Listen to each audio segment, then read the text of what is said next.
और ये न्यूक्लियोलस एक ऐसी फैक्ट्री है जो अल्टीमेटली जनरेट करता है राइबोसोम।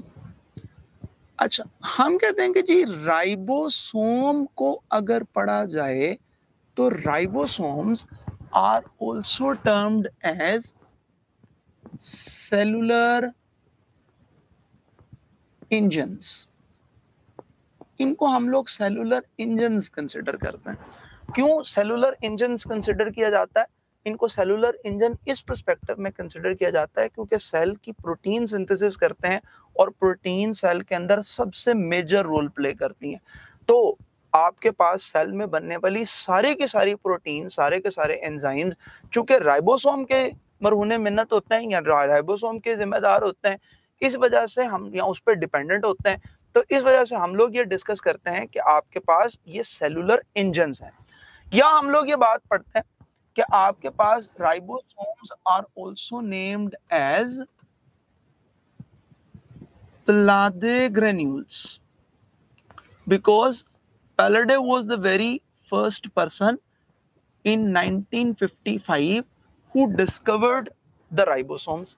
और अगर आप इसको केमिकली डिस्कस करो तो राइबो का मतलब वैसे तो ग्रेन्यूल है, लेकिन अगर आप इसको केमिकली नेम करो तो according to the chemical name इसको हम बोलते हैं राइबो न्यूक्लियो प्रोटीन्स। अब इसके नाम से दो इंफॉर्मेशन रिलेट करती, यानी नाम इसका ये इंडिकेट करता है कि ये आपके पास कंपोज हुआ है राइबो न्यूक्लिक एसिड से, यानी राइबोसोमल आरएनए से, और ये राइबोसोमल आरएनए यहाँ पर मौजूद है जो इसका फिब्रिल पोर्शन है। इसी तरीके से इसमें प्रोटीन्स मौजूद हैं, तो जब कभी राइबोसोमल आरएनए और प्रोटीन आपस में कंबाइन करते हैं तो आपके पास राइबो न्यूक्लिक एसिड्स बनते हैं।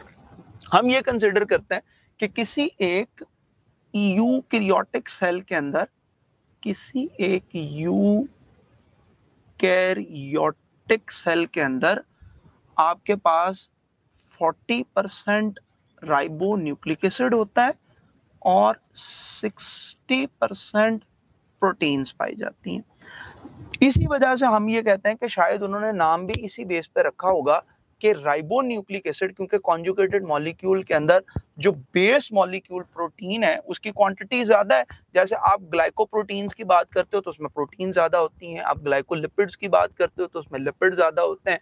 तो राइबो न्यूक्लियो प्रोटीन के अंदर चूंकि प्रोटीन ज्यादा हैं और उसके साथ कम मिकदार में निस्बतन राइबोसोमल आरएनए मौजूद है, तो शायद इस वजह से राइबो न्यूक्लियो प्रोटीन्स का नाम देते हैं। लेकिन अगर आप इससे थोड़ा सा आगे मूव करो तो बात कुछ यूं समझ आती है कि प्रोकैरिया के अंदर ऐसा नहीं होता है। प्रोकैरिया के अंदर या यूकैरिया में जैसे बात की अपने, प्रोकैरियोट्स में इस तरह से नहीं होता है। प्रोकैरियोट के अंदर अप्रोक्सीमेटली 60% आरएनए है, 40% प्रोटीन है। अच्छा, अगर क्वेश्चन ये पूछा जाए कि which of the following portion that behaves as enzymes और राइबोजाइम्स, तो ribonucleic acid is behaving as ribozyme. तो यहाँ पर जो राइबोन्यूक्लिक एसिड है वो बेटे राइबोजाइम का रोल प्ले करता है। सो हम इस मसले में पढ़ने की बजाय कि कौन 40 और कौन 50 और कौन 60% मौजूद होता है, हम ये अपनी पीटीबी के अकॉर्डिंगली ये कंसिडर करते हैं कि अप्रॉक्सीमेटली दोनों ही 50-50% मौजूद हुआ करते हैं। अगर राइबोसोम्स को उसकी लोकेशन के एतबार से देखा जाए तो हम लोग ये बात पढ़ते हैं कि राइबोसोम अपनी लोकेशन के एतबार से दो जगहों पर मौजूद होते हैं।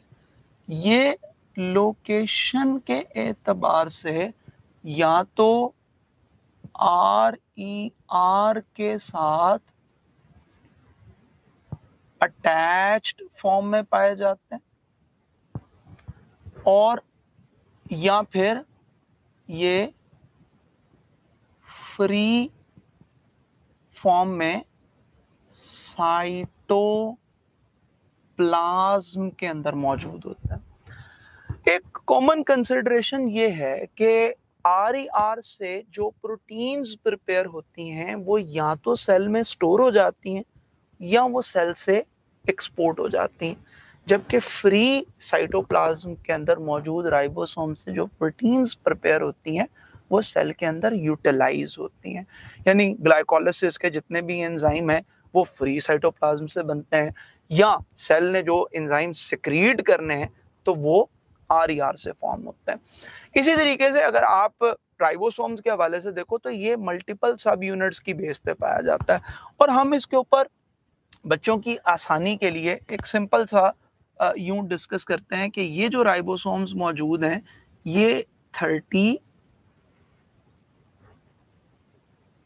40,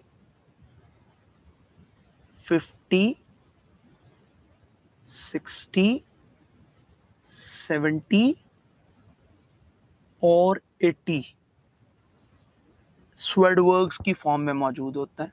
हमने क्या किया, हमने ये किया कि भाई ये वो राइबोसोम हैं जो कि प्रोकैरियोट में पाए जाते हैं, और ये वो राइबोसोम हैं जो यूकैरियोट में पाए जाते हैं, और ये आपके पास सेडिमेंटेशन रेट है डिफरेंट राइबोसोम्स का।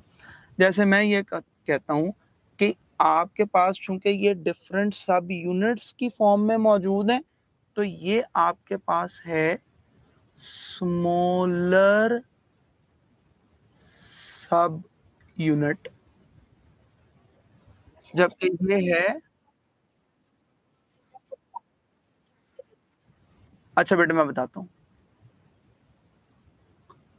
अच्छा बेटा आपने क्वेश्चन ये पूछा कि साइटोप्लाज्म में जो फ्री राइबोसोम होते हैं वो क्या रोल प्ले करते हैं। बेटे फ्री राइबोसोम का रोल ये होता है कि वो सारी की सारी प्रोटीन्स जो सेल के अंदर यूटिलाइज होनी है, जैसे DNA पॉलीमरेज है वो सेल के अंदर यूज होना है, जैसे हेक्सोकाइनेज एंजाइम है, ग्लूकोकाइनेज एंजाइम है, कोई आइसोमरेजेज एंजाइम है, फॉस्फोफ्रुक्टोकाइनेज एंजाइम है, ये वो सारे के सारे एंजाइम है जो कि सेल के साइटोप्लाज्म में यूज होने हैं, तो उसे फॉर्म करता है फ्री राइबोसोम्स। लेकिन एक ऐसे एंजाइम जो सेल से बाहर एक्सपोर्ट होने हैं वो कहां पे बनेंगे, तो वो सारे के सारे रफ एंडोप्लाज्मिक रेटिकुलम पे बनेंगे, क्योंकि यहाँ से पैकेज्ड चीजें निकलेंगी और वो पैकेज चीजें सेल से बाहर रिलीज कर दी जाएंगी। अच्छा, तो कमिंग टुवर्ड्स द पॉइंट, हम ये बात कर रहे थे कि ये वो राइबोसोम्स हैं जो कि मौजूद होते हैं प्रोकैरिया में, ये वो राइबोसोम्स हैं जो मौजूद होते हैं यूकैरिया के अंदर, यानी यूकैरियोट्स के अंदर।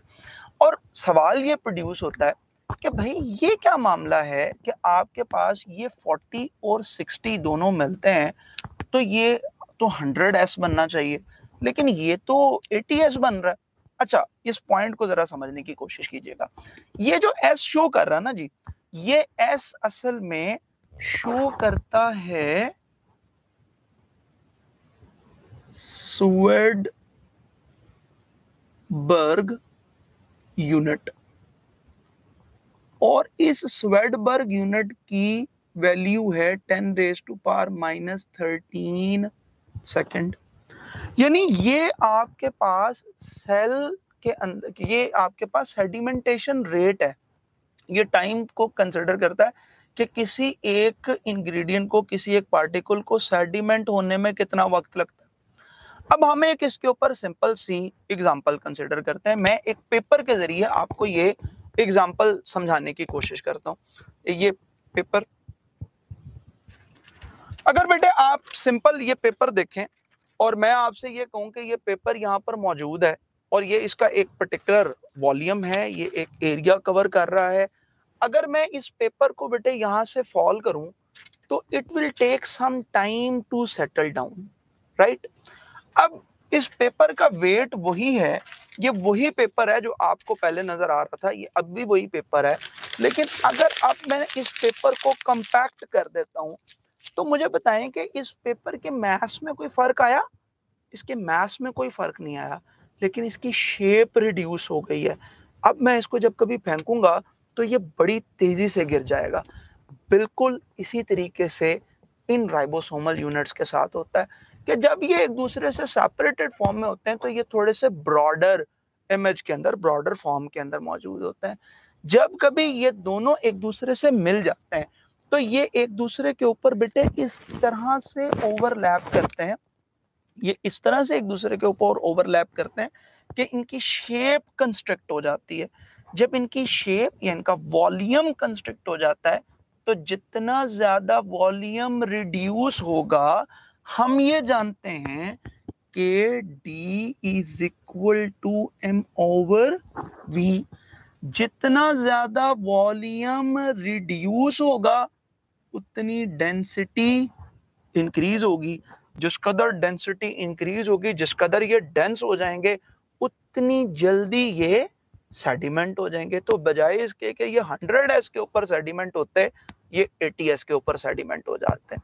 हम लोग ये बात पढ़ना शुरू करते हैं कि अगर इन दोनों सब यूनिट्स को हम ड्रॉ करें तो हम लोग ये देखते हैं कि आपके पास राइबोसोम का ये एक फॉर एग्जांपल लार्जर यूनिट है और ये आपके पास राइबोसोम का एक स्मॉलर सब यूनिट है।